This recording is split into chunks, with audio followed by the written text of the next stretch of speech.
location emergency. 911 location emergency. Hello? Hello? Hello? I've been shot. And my husband. You've been shot? This grim recording is from the 911 call placed by Monique Berkley on December 18, 2005, as she lay shot and bleeding out during a terrifying chain of events that will shock and horrify you at every twist and turn.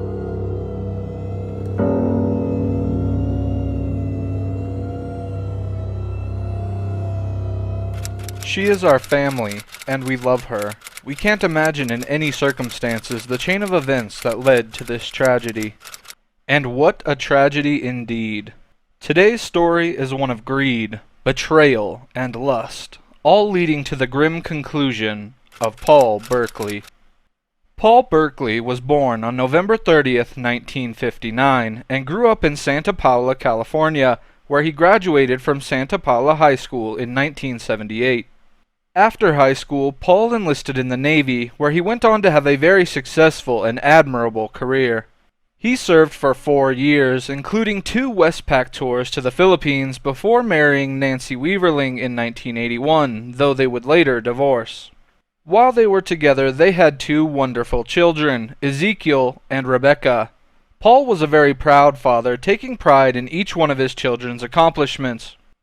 Paul was also an avid fisherman and enjoyed deep-sea fishing. He enjoyed computers and eventually utilized them in his career choices, both in the military and as a civilian. Paul had an uncanny knack of being able to take a complicated computer problem and break it down to a novice level to be understood by all. Eventually, Paul was requested by the military to share his specialized training with the new recruits. He re-enlisted as a naval reservist in 2001, and by April 2005, Paul was deployed to Bahrain. From Bahrain, he had many missions to various countries, including Egypt, Kuwait, Pakistan, and Oman. Paul was to be honored in January 2006 with the prestigious Copernicus Award. This award is bestowed on only 26 military personnel each year who contribute to naval warfare in areas of command, control, communications, computers and intelligence, informational systems, or informational warfare. Paul's initiative earned him the Blue Jacket of the Quarter Award, and he was also nominated for the Blue Jacket of the Year Award. By all accounts, Paul Berkley was an admirable and proud American. Having previously divorced, Paul met his next wife, Monique Wheeler, while living in California. Monique was born of a prominent Tampa, Florida family and had moved to California about 8 years earlier to live with a woman she met on the internet. In 1999, the 2 women were united in a religious ceremony at a church in Santa Paula. Later, however, Monique would go on to leave her partner to be with Paul, and the 2 were married in Las Vegas in 2001, when Monique was 21 years old and Paul was 41 years old. Then the couple moved together to Clayton, North Carolina in 2003 so he and his wife could be closer to her family. After the move, Berkley worked as a technician for a now defunct computer company in Lewisburg until 2005, when he deployed with a Navy reserve unit based in Raleigh to Bahrain, shipping out in January of that year. With her husband serving overseas, Monique Berkley tended to her husband's children. She always said she was managing just fine when Paul Berkley called to check up. She enjoyed being a stepmother, her family said. However, little to Paul's knowledge, not everything was as it seemed in the Berkley household. After nearly a year in the Middle East, Paul was able to take leave to go home and see his family for Christmas, and he was intent on making up for lost time with his wife and kids. "Oh, 16 days till Christmas vacation and I'm getting antsy," he wrote in a posting 2 days after Thanksgiving. "I know I have to come back again, probably for a long time, but I'm still pretty jazzed I am going home, however briefly." Paul was welcomed home upon his return, his children assuredly over the moon to see their father again after so long abroad, and his darling wife whom he had missed greatly. After spending time with his children, Paul Berkley updated his buddies about his return home on a weblog he had maintained during his tour. He wrote, "I watched my son sing the other night in a program put on by the chorus he is in. They started with the Star-Spangled Banner, before which Zeke came to the mic and welcomed me home, which was very sweet. He also did a solo performance right about the middle of the show that really pleased the crowd. Last night, Becky and I watched Hindi movies and ate pizza.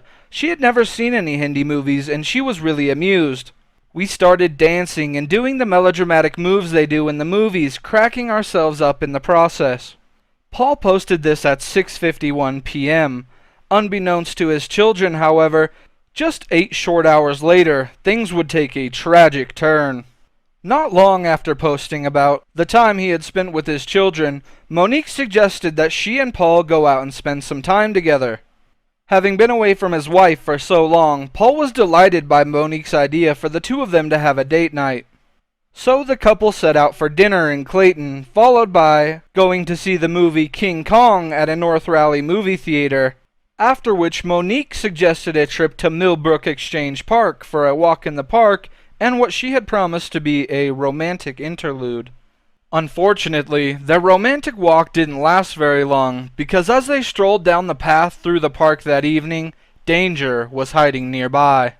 Suddenly, in the pre-dawn hours of December 18th, 2005, as Paul Berkley walked through Millbrook Exchange Park with his wife Monique Berkley, they were ambushed by 2 African-American teenagers. Paul was shot in the head. Struggling for his life, one of the teens then plunged his knife into Paul's head to finish him off. Monique was also hit, receiving a gunshot wound to her shoulder. The 2 teens then took Paul's wallet and ran off. Shortly before 3 a.m., Monique placed a call to 911 using her cell phone. Her husband, Paul, can be heard gasping for air in the background. Now, location emergency. 911 location emergency. Hello? Hello? Hello? I've been shot. And my husband. You've been shot? What is your address? I'm at a park. I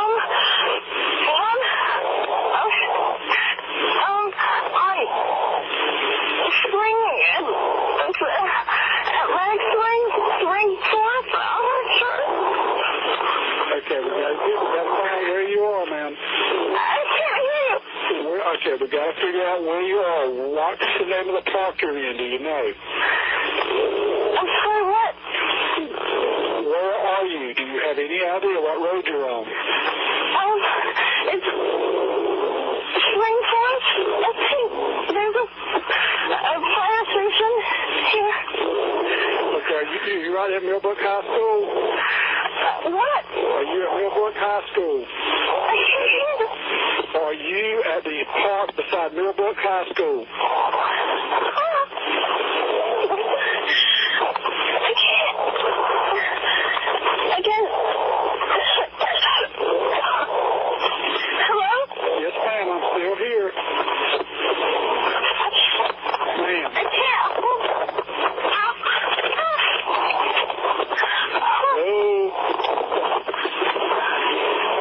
Ma'am.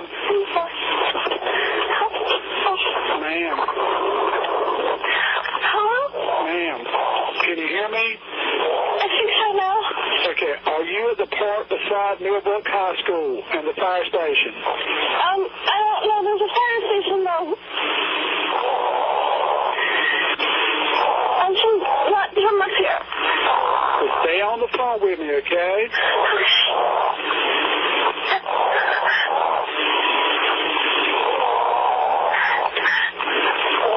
What is your telephone number you're calling from, ma'am? Who is that out here in the background? My husband. What is he? Has he been shot? Yes. Who shot him? I don't know. You don't know. No. How did you get shot? Yes. Did somebody shoot into your car? No. We were walking. You were walking. Okay. Did they fire from a car? No. Were they in the park? Yeah. Did you see them? No, there was two people, though. There was two people. How old are you? I'm 26.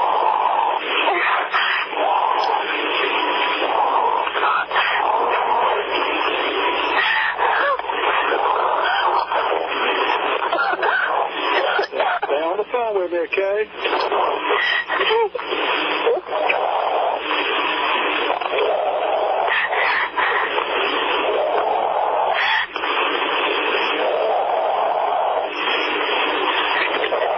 Are you in the back of the park, in the front of the park? Where exactly are you? In the back. In the back of the park. I have a green prism next to my where I'm walking.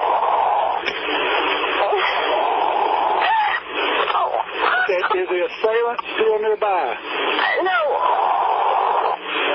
Is there serious bleeding? I don't know. I think so. I think that my husband is on his head.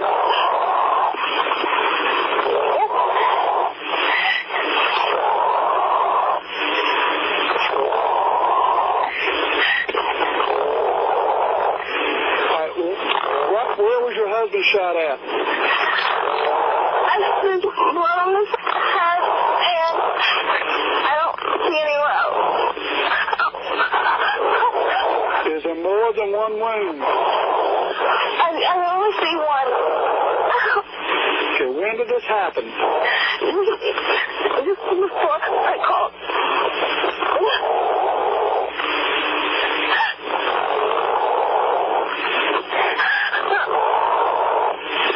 Are the paramedics on the way, okay? Okay. I want you to stay quiet, stay out of sight, and tell me immediately if you see anybody moving around or anything, okay?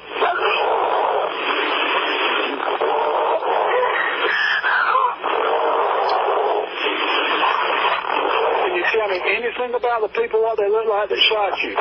No. Hey. No. Oh, there was two people. I heard two voices. They're male. Okay. Do you hear the fire truck? No.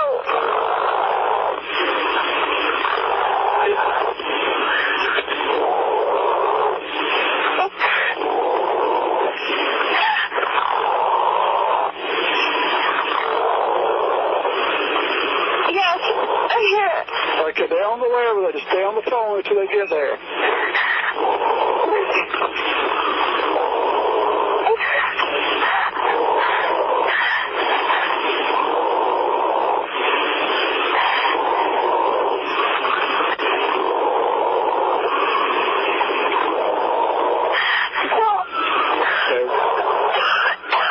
Where were you shot at, ma'am?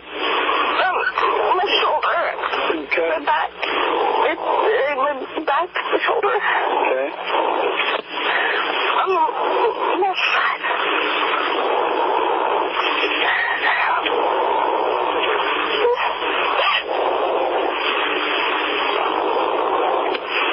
Okay, well, I want you to do something for me. We're going to try to help him. Can you try to help him? You all right? What? I want you to try to help him, okay? Okay. What I want you to do is, as he laying on the ground, Yeah. On his stomach. on the stomach, I want you to roll him over on his back. Okay. I think it's just on now.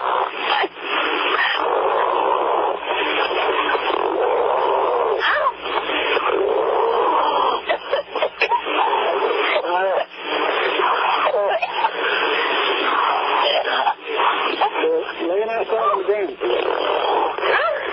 With the bed back in the park, she said. Okay. Okay, lay him on his back. Yeah. Yeah. Okay. What I want you to do, I want you to tilt his head back. Put your hand, hold on 1 second, please.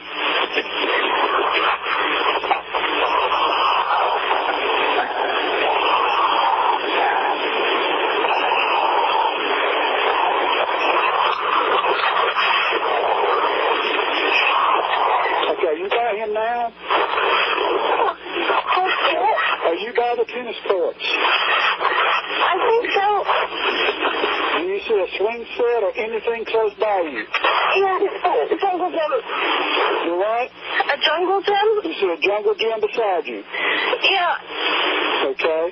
Do you see the fire truck? I'm too far back to see the road.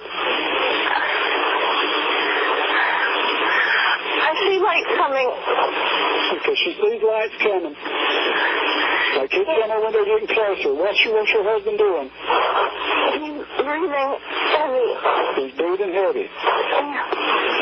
Okay, I think they're by my car now.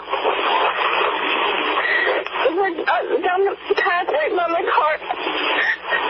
Okay, but let me know when the vehicles are close to you. I think they are. Well, at the beginning of.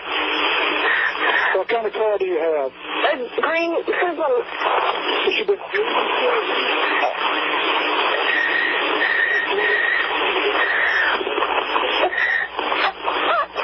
Okay, what's your husband doing now? He sounds like he's sleeping. Okay, so you right by him now?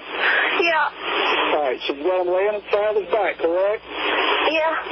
I want you to kneel next to him and look in his mouth for food or vomit. Okay. Oh. Is there anything in his mouth?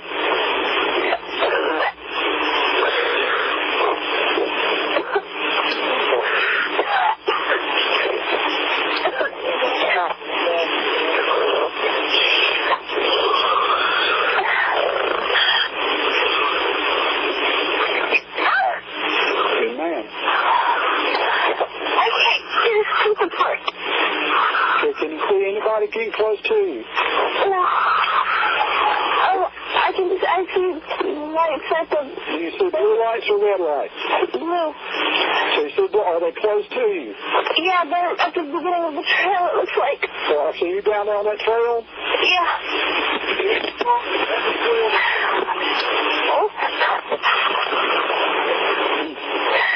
Hey, what I want you to do is place your hand on his forehead and place your other hand under his Wait, neck. say it again. Place one hand on his forehead, place your other hand under his neck, and tilt the head back. Okay, okay. Place your ear next to his mouth and see if you can hear or feel any breathing. I can hear him breathing now. You can hear him breathing. Okay? Yeah. All right. I want you to stay right with him, make sure his head is tilted back, and check his breathing often. Okay? Okay. If he vomits, turn him on his side and clean out his mouth and his nose. Okay. If anything changes, tell me immediately. Okay? Okay. We'll stay on the line to help arrive. Are they with you now? No. Can you tell me anything at all about the people that shot you? Can you tell me, were they black, white, Hispanic? I couldn't even see them. You couldn't see them. No. Okay.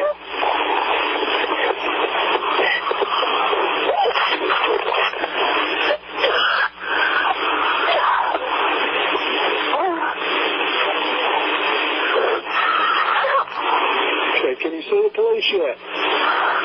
No. Do you still see the blue lights? No. Police?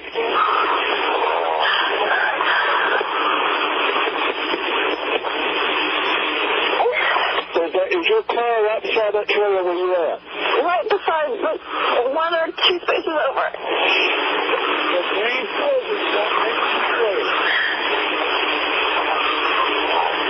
Okay, what's your husband doing now? He's breathing. Do what? He's still breathing. Like when he's asleep. Okay, all right, here's what I want you to do. Is he still breathing, correct? Yeah.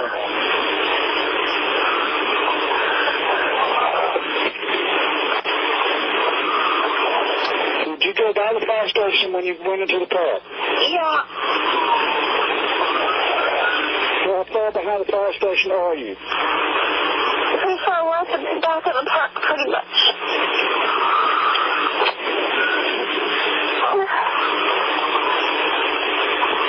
need you to move further. Okay. I know it's going to sound strange, but I need you to do it. I need you to scream just as loud as you can scream. Now, let's see if the police can hear you. They're out there. They're trying to find you. Okay, hold on. You are just as loud as you can. Okay.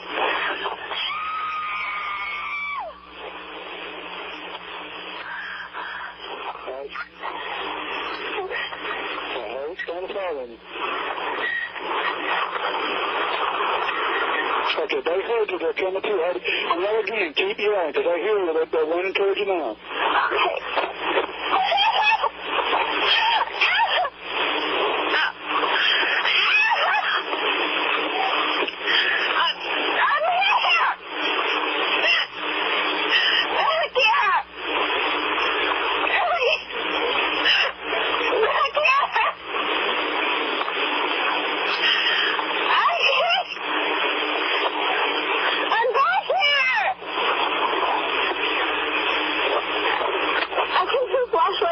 Okay, keep yelling. They're hearing your voice.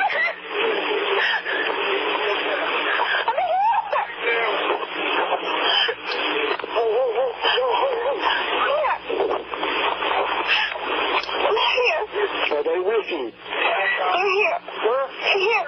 Where did? I don't know. He's doing to himself. No. Were you with him?